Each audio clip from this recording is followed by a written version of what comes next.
খুলনাকে বৃক্ষে ফুলে ফলে সুন্দর করে দিব, শোভিত করে দিব। খুলনায় রয়েছে সুন্দরবন, খুলনায় রয়েছে প্রাণ বৈচিত্র্য, জীব বৈচিত্র্যের এক অপূর্ব সমাহার।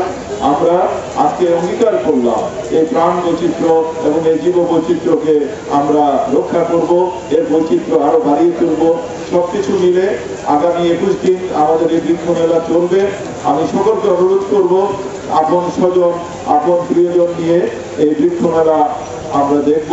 বিশেষ করে আমাদের শিশুরা যাতে বৃক্ষকে ভালোবাসে, গাছকে ভালোবাসে, পরিবেশকে ভালোবাসে, সে বিষয়ে আমরা সচেষ্ট হব। সবাইকে এই অনুষ্ঠানে অংশ নেওয়ার জন্য আন্তরিক ধন্যবাদ।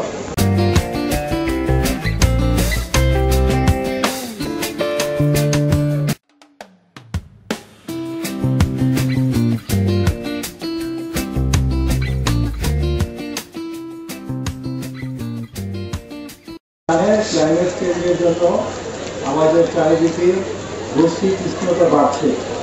এই বৈশ্বিক উষ্ণতার জন্য আমাদের খরা, বন্যা এবং লবণাক্ততা সহ উপকূলীয় অঞ্চলে ব্যাপক ক্ষতি সাধিত হচ্ছে।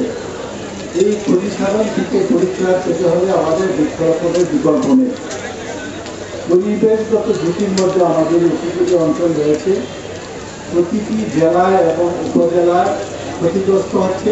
তাই প্রতিটি জেলা এবং উপজেলায় আমাদেরকে পরিকল্পিতভাবে বনায়ন করতে হবে এবং গাছ লাগাতে হবে। একটি সবুজ, প্রাণবন্ত এবং টেকসই বাংলাদেশ গড়ার লক্ষ্যে সবুজ বিপ্লবের কোনো বিকল্প নেই। এই সবুজ বিপ্লবে আমরা যদি সফলতা পেতে চাই, তাহলে আমাদের অবশ্যই বৃক্ষরোপণ করতে হবে।